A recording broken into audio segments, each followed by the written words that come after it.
Bom, aula 22, tá? Nesse vídeo eu vou continuar falando sobre células de combustível e hidrogênio, mas não vou mostrar os slides anteriores, né? Porque o arquivo já foi totalmente apresentado. Mas nesse vídeo eu queria mostrar para vocês, né, a conceituação química da produção de hidrogênio. O que acontece?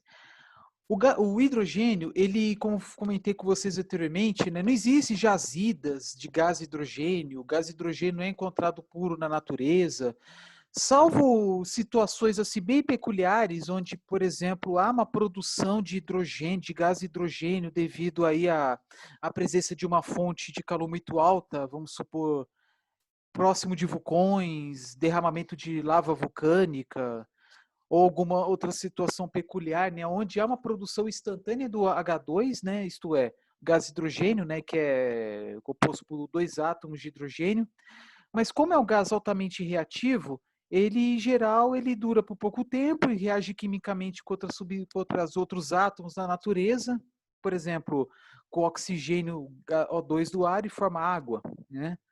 Então, a peculiaridade, uma grande peculiaridade do hidrogênio é isso. É necessário uma grande intervenção, uma grande quantidade de energia, um grande trabalho para realizar a sua produção e depois aí o seu armazenamento, né, a sua separação para que evite aí que ele reaja quimicamente com outros átomos, né? Então, uma coisa que eu até esqueci de falar, né, que é o elemento mais comumente encontrado no universo, é, é encontrado em muitas substâncias, muitas moléculas, tá? E junto com o carbono, por exemplo, é responsável pela formação dos primeiros micro-organismos, né? E depois o oxigênio, enfim, né? E então, é como tinha mostrado também, né, que o hidrogênio tem lá diversas aplicações. As mais comuns, né, já vou antecipar, né? Tudo bem que eu não vou falar com mais detalhes aqui neste vídeo, né? Mas os mais comuns é a produção usado na produção dos derivados de petróleo para a produção de combustíveis de melhor qualidade, tá? Também muito usado na produção de amônia, também voltada para a produção, principalmente de fertilizantes, né? Nitrato de amônio, por exemplo. Tá? Tem outras aplicações menores, né? Muitas pesquisas visando o uso do hidrogênio como fonte de energia, eletricidade e calor, por exemplo, propulsão de foguetes, que é um exemplo aí que é difícil de esquecer também, né? E entre outras aplicações menores, uma coisa muito importante. Há algumas aplicações bem específicas do uso do hidrogênio para produção de substâncias, materiais de alto valor agregado, de alto grau de pureza, como, por exemplo, lentes de alta resolução, por exemplo, para telescópios, microscópios, instrumentos que permite esse tipo de visualização, né? Também fibras óticas, metais como semicondutores para a indústria de processadores, por exemplo, e assim por diante. Então é só imaginar. Produto com altíssimo grau de pureza pode usar hidrogênio, que ele vai reagir química, como tem uma alta reatividade, então consegue aí uma grande qualidade no trabalho, né? Entre outras aplicações. Então, eu vou compartilhar assim, alguma das figuras que eu tinha apresentado para vocês anteriormente, tá? Que são as reações químicas. Disparado, né? A mais comum é a reforma a vapor, que é a mais comumente utilizada, geralmente, principalmente ocorre nas produções aí em grandes volumes, digamos, né? Em grandes volumes isso ocorre, porque é mais efetivo, como muitos produtos químicos atualmente, né? Mais efetivo é produzir muitas substâncias em grandes quantidades, tá? Mas como falei anteriormente, tem que ter toda uma cadeia de produção e consumo quase que instantâneos, tá? Porque não recomenda-se armazenar hidrogênio por longos períodos de tempo. Então tá aqui, basicamente, reforma a vapor, é um combustível, mas água, né? Porque quando fala vapor, é vapor de água, e aí é produzido o gás H2, o gás hidrogênio, e também tem as substâncias formadas devido à presença do carbono no combustível. Embora não é obrigatório ter carbono no combustível, existem aí outros produtos, né, que é, pode existir ausentes do carbono, mas a grande maioria é algum carbonato, algum carboneto, então alguma substância que tem carbono. Aí vai depender. tem que prestar muita atenção no balanço carbono versus oxigênio. Se essa mistura combustível mais água, ou melhor, ou mais específico, se o combustível tiver muito carbono, a tendência é ter uma menor formação de CO2 e maior formação de CO, que é o monóxido de carbono. E depender da situação, até a formação que vocês estão vendo aqui, né, carbono mesmo, né, o carbono sólido, que é a fuligem. A fuligem é formada quando, por exemplo, na combustão incompleta de um combustível. No caso aqui da reforma a vapor, em uma situação a qual, onde, principalmente devido aí a menor quantidade de oxigênio e ou maior quantidade de carbono, então a tendência é formar um carbono assim, né, puro, que nas condições normais de temperatura e pressão está no estado sólido. Então, é muito importante fazer esse balanço. Na prática, até recomendo colocar uma quantidade de água maior do que a estequiometria solicita, né? Então, toda vez que efetua aí, né, quando precisa estudar, né, uma reação química, especialmente essas reações termodinâmicas, é necessário realizar aí uma análise estequiométrica como essa aqui embaixo, como várias outras que eu vou mostrar daqui a pouco. Então, por exemplo, reforma a vapor de etanol. Então, etanol, um álcool de 2 carbonos, 6 hidrogênios, oxigênio. Se porventura, né, usar, por exemplo, uma molécula de etanol, certamente vai ter, por exemplo, 2 moléculas de dióxido de carbono. Nesse caso aqui. Então, 2 carbonos de um lado, 2 carbonos do outro. Tá? Se tiver, como vocês estão vendo aqui embaixo, né, com uma menor quantidade de água, então a tendência é formar menos CO2 e formar mais CO ou até mesmo mais carbono sólido, fuligem. Isso na teoria. Na prática, recomenda-se colocar até mais água para garantir a eficiência do processo. Vamos supor colocar o dobro. Nada impede. Aí vai ficar C2H5H mais 6 moléculas de H2O. Na teoria, né, estaria aqui 3H2O. Mas na prática é bom colocar mais água, tá? Claro que para tudo ter um limite, né? Colocar mais água para que a tendência a ter uma reação com os produtos da combustão como esses aqui. Tá? É como falei no vídeo anterior, a indústria química, ela sempre tende a produzir o quê? Converter todos os reagentes em produtos. Mas qual é o problema? Nem sempre isso acontece. Então, nem 100% dos reagentes reagem. E mesmo se 100% daqueles reagentes reagissem, não é garantido que todos esses reagentes são convertidos nestes produtos, por questões diversas. Falhas de projeto. Quando fala de projeto de conceituação, temperatura, pressão, tem um ponto muito importante também, né, que é o que chama de velocidade espacial, né, que está relacionado ao volume do reator. Se coloca o volume do reator incompatível com a vazão dos reagentes, pode ter alguma inconsistência aí na produção. Por exemplo, né, dióxido de carbono e hidrogênio. Tá. Então, na prática, vai acabar gerando outras substâncias. Por exemplo, monóxido de carbono, até mesmo carbono sólido. Eu estou dando exemplo do etanol porque é uma molécula pequena.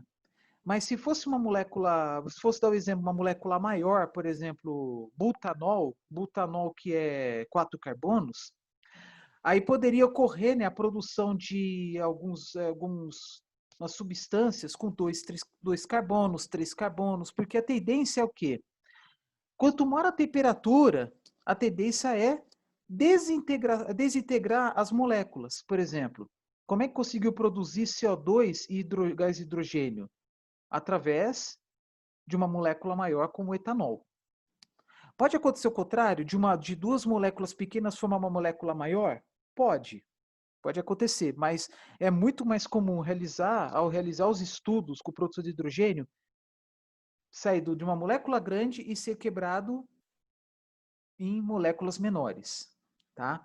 Claro que o ideal é produzir o quê? Hidrogênio mais algum gás que é inerte. Por exemplo, CO2 é inerte, não é um gás gás que não tem nenhum poder calorífico, é o gás, por exemplo, da combustão, né? O produto da combustão completa. Então, do CO2 não dá para ter um reaproveitamento assim para produção, por exemplo, complementar de hidrogênio. Não dá. né? Mas, como falei, né? Essa reação aqui, digamos, é uma reação perfeita. É o que também chamamos de reação global. Mas é na teoria, porque na prática acontece o quê?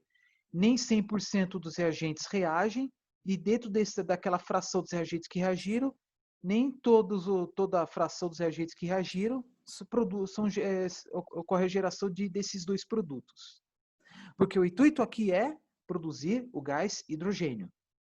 Se vocês fizerem o balanço estequiométrico, calcular a massa, né, vocês vão ver que a quantidade, né, em massa do gás hidrogênio é muito pequena em relação à massa molar do etanol e a massa molar da água multiplicado por 3. Então, vocês vão ver que é necessário um grande volume de reagentes para produzir uma pequena quantidade do gás hidrogênio.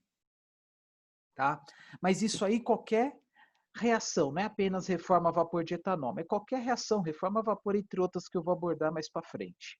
Tá? A questão do hidrogênio é isso, uma grande massa de reagentes para conseguir uma pequena massa de produtos, e vocês vão ver aqui que a maior parte do CO2 gerado na indústria, em geral, é descartada, vai para a atmosfera. Tá? Em off, né? Dá para tem indústrias que aproveitam o CO2? Tem, mas aí cabe aí em outro vídeo, uma outra situação. Mas nem todos produzem, nem todos aproveitam, né? Bom, o que mais que eu quero comentar com vocês, né? Que outra coisa muito importante, né? Por que produzir hidrogênio? Para ser utilizado em uma aplicação a qual o hidrogênio é mais interessante. Por exemplo, o que é mais factível na mobilidade? Usar etanol ou usar hidrogênio? É uma discussão longa. Então, tem situações onde o hidrogênio é mais atrativo. Tá? E também uma coisa, o PCI do hidrogênio, né, é muito maior que o PCI do etanol, em quilojoules por quilo, né? Energia por massa. Agora, vocês estão vendo aqui, né? 1 mol de etanol, 6 do gás hidrogênio. Né? Então, vocês podem até calcular o PCI do etanol vezes a massa de uma molécula é maior, PCI do etanol vezes a massa da molécula, tem o tanto de energia. O PCI do gás hidrogênio, vezes 6 no caso, né? Vezes aí a massa molecular, tem lá uma energia.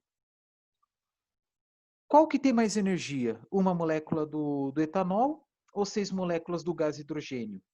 Isso é muito importante, não apenas em se tratando de hidrogênio, mas em se tratando de balanços energéticos em geral. Porque em algumas situações não compensa converter uma fonte de energia em outra se esse produto tiver menos energia. É igual que eu falei em vídeos anteriores, que lá tem o conceito da eletrólise, né, que consome-se energia elétrica para produzir hidrogênio. Mas atualmente consome-se muito mais energia, né, proveniente da eletrólise do que a energia embutida do hidrogênio produzido, tornando o quê? Um processo com balanço negativo. Aí vocês podem até fazer em off aí o cálculo, né? De cabeça não lembro, mas deve ser em torno de 40 mil quilojoules por quilo, o PCI do poder calorífico inferior do etanol, né, do hidrogênio, já falei anteriormente, em torno de 115, 120 mil, né? Então, só que aí, né, 6 vezes 2 gramas por mol, 12 gramas, né, muito menor do que a massa do etanol. Então, mas mesmo assim dá para fazer o cálculo e tirar suas conclusões, né? Se for pensar apenas na energia do reagente, energia do produto, qual que tem mais, qual que tem mais energia? Uma molécula de etanol ou 6 do gás hidrogênio? Né?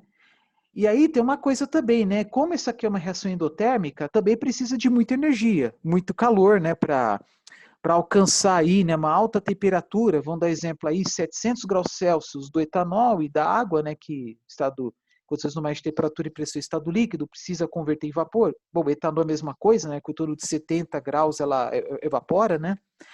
Enfim, tem essa energia para evaporar, né, no caso aí calor latente para alcançar a ebulição, depois calor latente até não, falei besteira, né? Calor excessivo, depois calor latente, depois calor excessivo, até chegar a uns 700 graus, né? Para efetuar a reação. E mesmo assim, né, o reator tem que ter catalisador, não é a reação por si só que vai gerar esse gás e o CO2. Os catalisadores ajudam muito, acelera as reações, né? Mais para frente eu falo sobre catalisadores especial. Então, tem a energia necessária, né, para ocorrer a reação, né? No caso aqui é uma reação endotérmica, precisa de calor. E que mais? E também a energia do próprio combustível, né? Aí não tem jeito, vai fazer os cálculos, você vê que o balanço é negativo. Mas, de novo, mesmo assim, porque produz hidrogênio, porque tem situações, nichos de mercado, no qual ele vale a pena ser usado. Bom, que mais? Essa aqui, como falei, é uma reação global, onde 1 de etanol, mol de etanol gera 6 do gás hidrogênio. Mas, como falei antes, é teórico. Na prática, é isso que acontece? Na prática diz que não. Então, tem publicações que mostram que conseguiu grandes valores como 5,5, 5, 4,5. E os outros restantes? Foram produtos que foram gerados, podendo ser, por exemplo, CH4, vamos supor, né? Entre outros, CO, carbono sólido, tá? No vídeo anterior, eu mostrei para vocês, né, que a produção do hidrogênio não ocorre apenas em um reator, né, em um tanque vedado. Ele ocorre em uma planta onde pode ter 2 ou mais tanques fazendo até uma produção em paralelo, vamos supor, mas temos uma sequência. Então, por exemplo, no primeiro reator, que é o reformador a vapor, é mais comum ocorrer o quê? Uma reação como essa aqui que eu estou mostrando aqui, ó, número 2. Uma molécula de etanol, mais uma de água, gera 2 de monóxido, mais 4 do gás hidrogênio. Em vez de ser 6, gera 4. Tá, pode acontecer. Claro que quanto maior a temperatura, a tendência, em vez de usar uma, é usar 3, né? Tornar algo mais reativo. Mas como eu falei também, não depende apenas da temperatura, depende da disponibilidade de água, né? E uma coisa muito importante, é bom que estes reagentes estejam puros. Água destilada, o etanol aí com menos aditivos, menos componentes. Tem, por exemplo, mercaptanas, que em vez de ter o oxigênio, tem o enxofre, mas é questão de ppm, partes por milhão. Tá? Mas mais limpo possível, melhor. Quanto mais limpo, melhor. Então, é mais comum que ocorra uma reação como essa aqui. Só que o próximo reator, ele tem uma sigla em inglês que é WGSR, Water Gas Shift Reactor. Reator, shift, to shift, que é substituir, e é ao pé da letra. Reator de substituição água-gás. O que é isso? Você pega o monóxido de carbono, reage com a água para gerar o quê? Um volume adicional de H2. Se vocês somarem essa primeira reação com a próxima, vocês vão ver que essa aqui, que é o resultado, é igual ao da anterior. Tá? Então, tem um reator, onde ocorre a reação principal, e a outra, que é uma reação para complementar a produção de hidrogênio. Tá? E essa água pode ser até mesmo a água que foi inserida no primeiro reator. Não precisa de ter, nunca ouvi falar no tanque shift ter uma injeção adicional de água. Pode até ter, mas eu nunca ouvi falar. Então é isso. Então na indústria química em geral funciona dessa maneira. Nem sempre em um tanque só resolve tudo. Nem sempre num tanque só, tudo que você precisa consegue. Tá? Por motivos diversos, tá? Então tá aqui. Que mais? Como os outros vídeos, desculpa, as próximas reações, é como falei, né? Ah, pode acontecer de produzir alguma coisa que não estava sendo esperado? Pode. Aqui, por exemplo, na reação número 4, coloquei aqui a possibilidade de produzir metano, a possibilidade de produzir carbono sólido e dióxido, só que vocês estão vendo aqui que houve uma produção menor do gás hidrogênio. Isso não ocorre apenas na reforma a vapor, mas em outras reações aí que eu vou mostrar daqui a pouco. Tá? E eu dei exemplo, por enquanto, apenas do etanol. Mas quais são as reformas mais pesquisadas? Muitas. Como falei, A reforma mais comum que tem é do gás metano proveniente do gás natural, que é o que tem principalmente nas refinarias, nas petroquímicas. Mas também existem plantas que produzem hidrogênio usando o gás metano e esse hidrogênio podendo ter vários clientes, né? De indústria de fertilizantes e pequenas petroquímicas, indústria de alimentos, né? Porque tem uma aplicação também, né? Que é a produção de gordura vegetal hidrogenada. Isto é, o hidrogênio quebra ligações duplas, insaturadas e converte estas em ligações simples, tá? Devido à maior quantidade de hidrogênio em moléculas saturadas. E é natural que moléculas saturadas a tendência é o ponto de fusão subir, isto é, temperatura ambiente ele está em estado sólido ou pastoso, né? Para quem já viu como é que é gordura vegetal hidrogenada, né? Sabe do que eu estou falando. E essa gordura vegetal hidrogenada é proveniente principalmente de óleos e gorduras baratas, residuais aí de outras indústrias, por exemplo, laticínios, né? Aí tem por exemplo, né? Eu coloquei só exemplo, eu não quis colocar reação, né?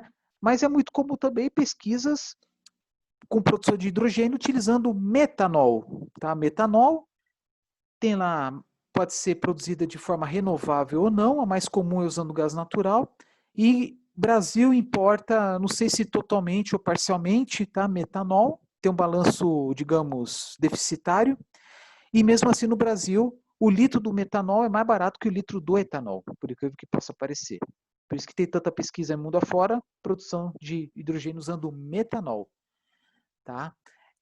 Bom, gás metano, além do gás metano do gás natural, tem também o gás metano do biogás, tá? Tem várias tecnologias de biodigestores, vários processos, várias fontes desse gás renovável, né? Tem o gás de aterro, enfim. E eu coloquei aqui outros exemplos de reagentes. Ácido acético, né, que é o que tem no vinagre, ácido fórmico, que tem esse nome, né, porque muito antigamente fervia-se formigas para obter esse ácido. Glicose, podemos pensar a glicose como matéria-prima residual de indústria de alimentos, ou até mesmo a glicose proveniente da biodigestão da matéria orgânica, quebra de açúcares maiores e menores como essa. Existem pesquisas também para a produção de hidrogênio usando gasolina, diesel, né? Não é muito comum porque são derivados nobres. Tá? Gases de síntese, o que é gás de síntese? É o gás proveniente de reações termoquímicas diversas, usando, por exemplo, carvão mineral, coques de petróleo e de carvão, biomassa, enfim, tá?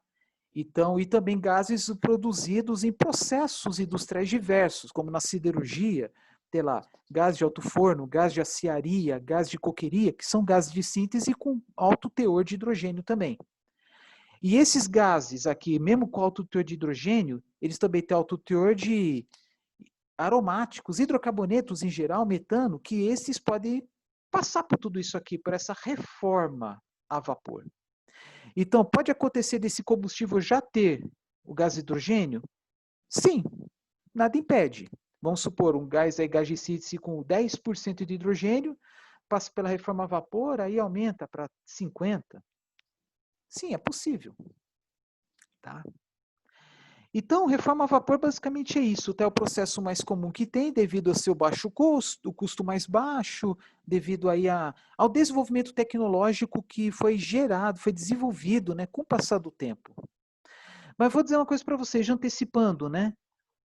Estas reações, por exemplo, reforma a vapor, elas podem acontecer não apenas pensando na produção de hidrogênio, tá? Mesma coisa as outras, reforma autotérmica, oxidação parcial, reforma seco, reforma na fase aquosa. Não tem apenas para isso. O intuito é converter reagentes em produtos, especialmente reagentes gasosos em produtos gasosos. E esses produtos gasosos podem ser usados para fins energéticos ou não. Então, basicamente, reforma a vapor é o quê? É uma reação eletroquímica onde há vapor de água.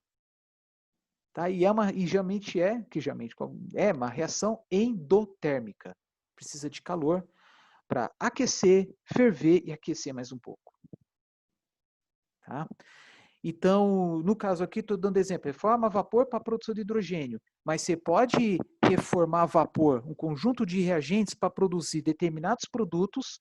Vamos falar dos produtos combustíveis. Você pode reformar a vapor, o conjunto de reagentes para produzir combustíveis veiculares, mas não necessariamente gás hidrogênio. Vamos supor, gás metano? Pode. Isto é, reforma a vapor nada mais é que uma reação química, né? Que pode ser usada para diversas aplicações, combustíveis ou não.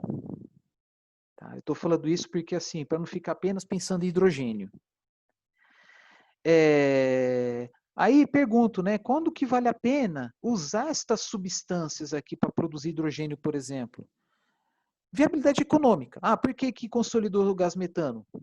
Viabilidade econômica. Combustível está entre os combustíveis mais baratos e mais abundantes. Ainda mais com o desenvolvimento dos meios de transporte, desenvolvimento da infraestrutura de transportes, armazenamento e utilização, consolidou o uso do metano. Ainda mais que o metano não serve só para isso. Tem muitas aplicações, né? Quer ver um exemplo? Está falando aqui da reforma a vapor para a produção de gases. Nada impede de ter uma reforma a vapor para pegar os gases de síntese, né? Gás de síntese é proveniente de uma síntese química. Pegar esses gases de síntese e queimar no motor de carro. Né? Como falei, pode ser um CH4 gás metano para queimar motor de carro, para queimar numa turbina, né? Que é até mais flexível, né? Pode, tá? Então é isso. De novo, a maior parte esmagadora do hidrogênio produzido do mundo é produzido pela reforma a vapor e logo depois, né, também pela eletrólise, só que são produções menores, escalas menores, principalmente indústrias menores, por exemplo, de materiais mais de melhor qualidade, indústria de eletrônicos, tá? Por exemplo, produção de hidrogênio. Até falar para vocês, até a década de 90, em Campinas tinha uma fábrica de soluções voltadas à indústria, ao setor de telecomunicações, né, e havia uma produção de hidrogênio para atender a demanda desta empresa. Se não me engano, chama CPQD, que acho que ainda existe lá em Campinas. Tá? Para produzir soluções na área de comunicações, né, equipamentos, produtos, insumos e tal, e para isso usava hidrogênio. Tá? E é isso. Aí, por exemplo, São Paulo tem alguns ônibus movidos a hidrogênio, aí na própria garagem há um eletrolisador. Só que antecipando, né, não se usa apenas água, né, usa água e uma solução salina para aumentar aí a condutividade elétrica do eletrolisador. Tá? Desculpa. Vamos lá. Tem mais reações aqui, né? Essa aqui que é a reação global do gás metano, devido à simplicidade da molécula, é mais fácil produzir o que deseja. Mais só simplicidade. Gás metano é o quê? CH4. É mais fácil, como ela é mais simples, é mais fácil alcançar seu objetivo aqui, que é produzir CO2 e gás de hidrogênio. Em geral, nas reações de reforma, produzindo hidrogênio, por exemplo, né, quanto maior a molécula, mais difícil de alcançar aí uma reação global. E quanto menor a temperatura de reação também. Porque o que acontece?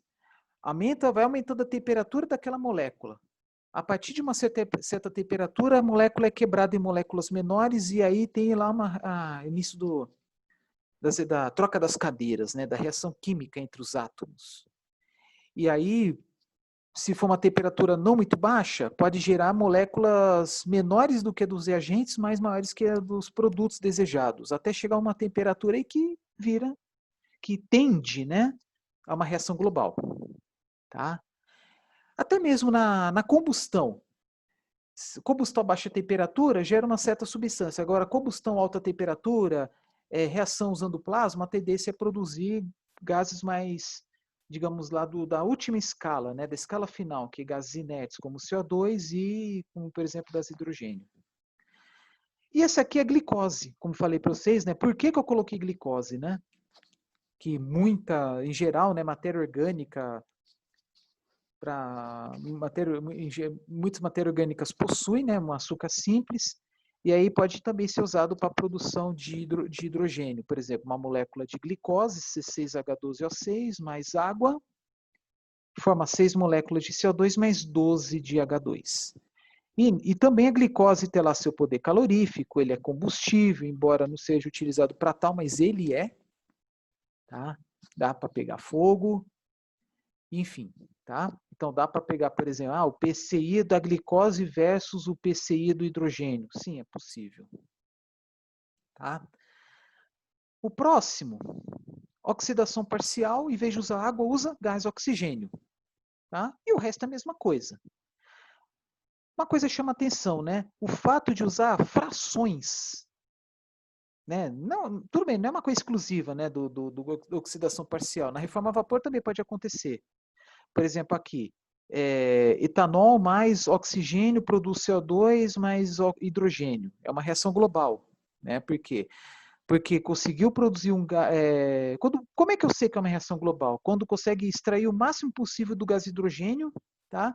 E o máximo, quando consegue chegar ao máximo aí, por exemplo, do CO2 com gás totalmente inerte. Mas, como falei, vai depender muito do que tem no reagente. Aqui, por exemplo, tem 1,5 molécula de gás oxigênio. Aqui é 0,5. Então a tendência é produzir menos CO2 e produzir mais CO.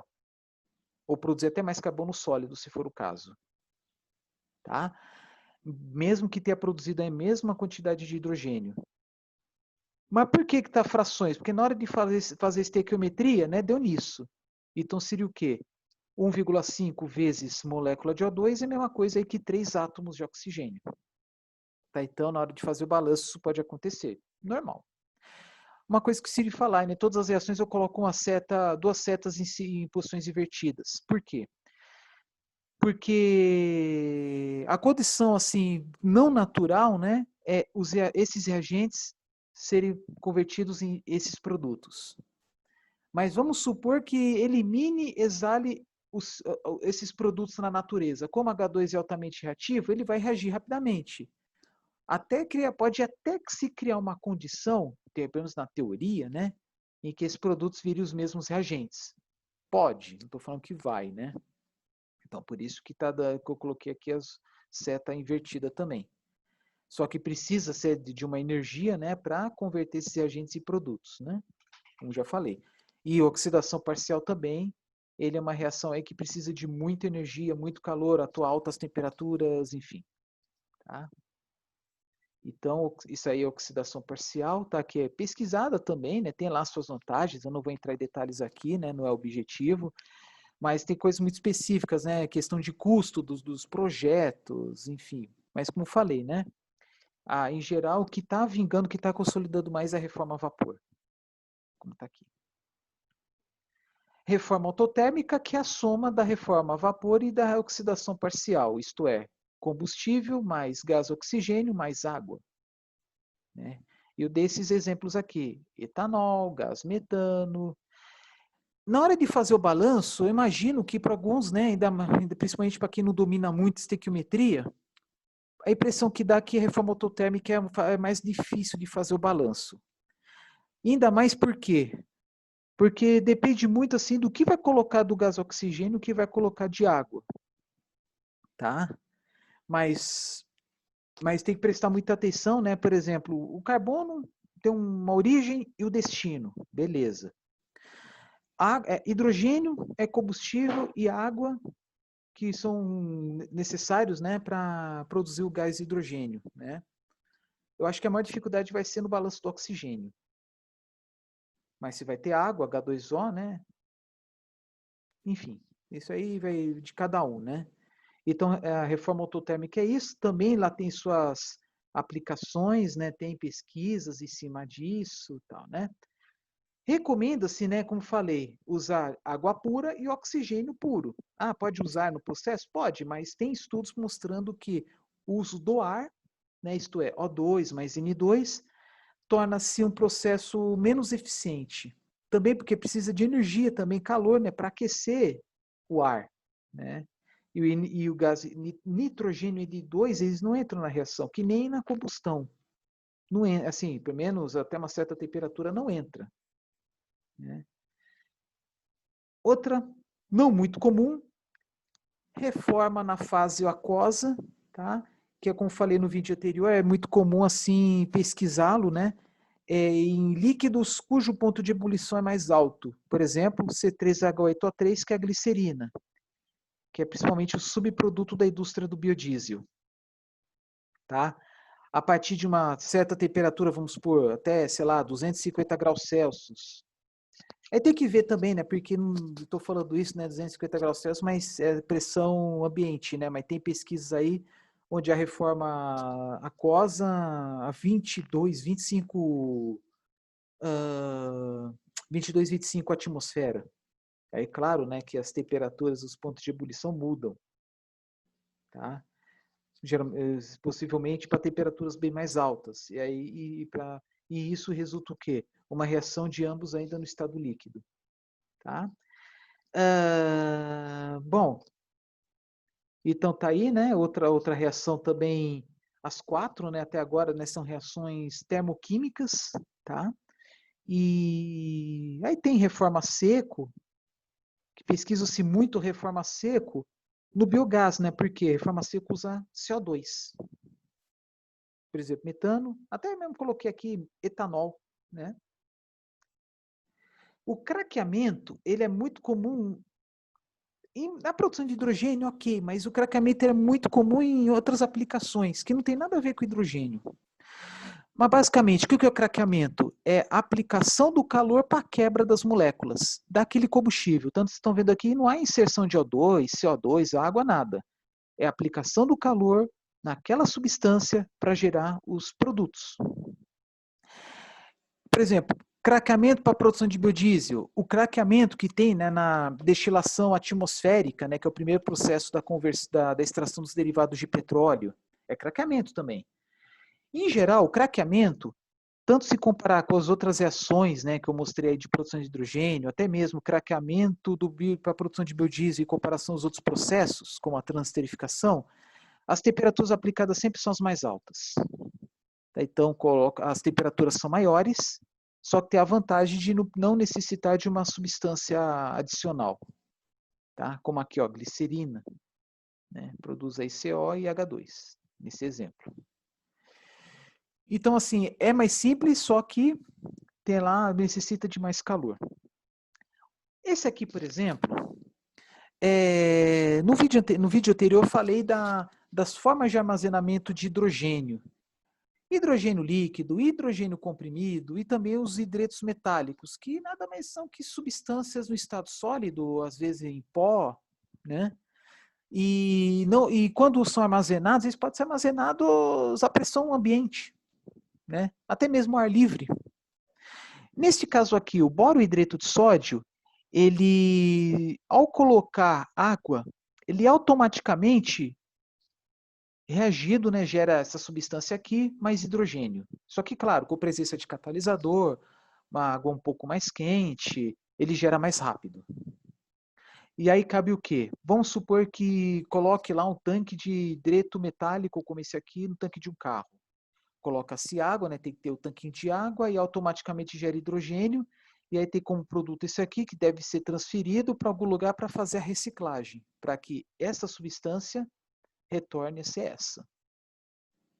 E aí tem a questão, quanto de energia é necessário para reciclar, né, enfim, na indústria ou alguma mini planta industrial, né? Então tem que ver tudo isso aí, tal do balanço de energia. Será que compensa? Aí compara com os concorrentes, em vez de colocar isso no carro, será que compensa colocar uma bateria elétrica comum, né? Eu estou falando isso por quê? Porque os hidretos metálicos podem ser considerados, né, como fonte de armazenamento de hidrogênio, mas também pode pensar como fonte de hidrogênio que nem o etanol. Só que todos esses hidretos metálicos são industrializados, são artificiais, até onde eu sei. Então tem o custo o consumo de energia na indústria. Mas muitas vezes eles são atóxicos, muitas vezes são simples, para se tratar de sólido, o armazenamento é muito mais fácil. NaBO2 também, eles em estado sólido, tá? Então tem essa vantagem, tá? Falar da produção de hidrogênio usando matérias-primas sólidas. Para quem fez, por exemplo, combustão e combustíveis, energia da biomassa, fala-se muito dos processos termoquímicos, né? Como a gasificação e o pirolizador. Tem outros, né? Carvejamento, mas vamos falar aí da conversão de sólidos em gases. Biomassa ou carvão mineral. Biomassa pode ser matéria-prima nobre ou residual. Se aplicado temperaturas bem altas, a tendência é produzir mais gases do que líquidos e sólidos. A partir de uma certa temperatura, a produção de sólidos vai ser bem baixa, de líquidos, uma participação superior dos sólidos, como carvão, um carvão vegetal, né, vamos supor.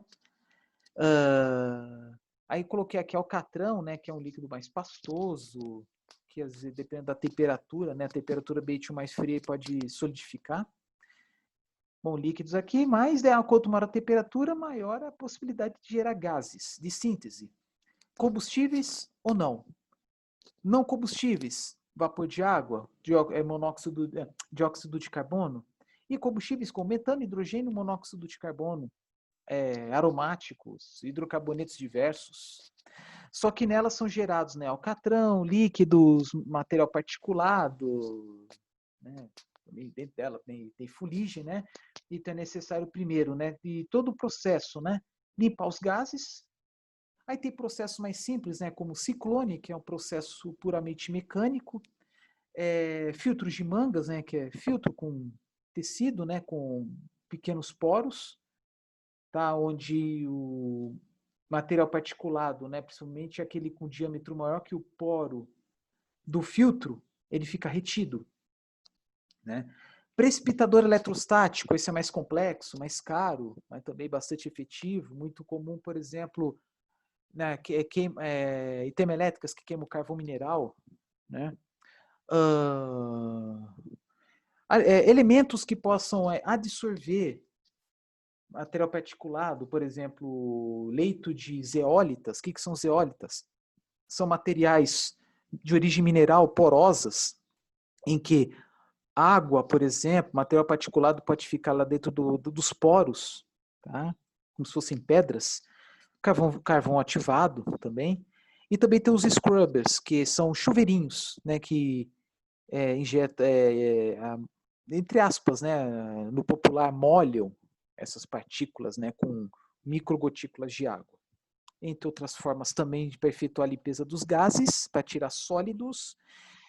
E aí, esses gases podem ser queimados no motor de combustão interna, queimados numa caldeira, numa turbina, pode ser usados na síntese de produtos químicos numa indústria química, ou também reformados para a produção, por exemplo, né, nesse caso aqui, hidrogênio.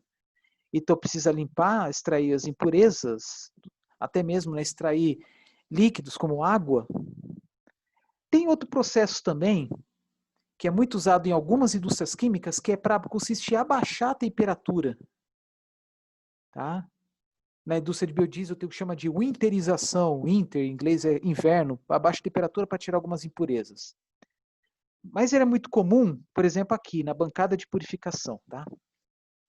Vamos lá.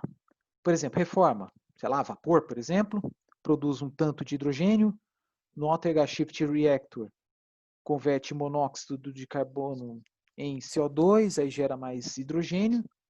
Bancada de purificação, aí tem alguns equipamentos, tem um que é mais comum que é PSA, Pressure Swing Adsorption, adsorção por pressão, adsorção por pressão, que pode usar também, como falei, zeólitas, zéu se não me engano é calor, lito é pedra, né?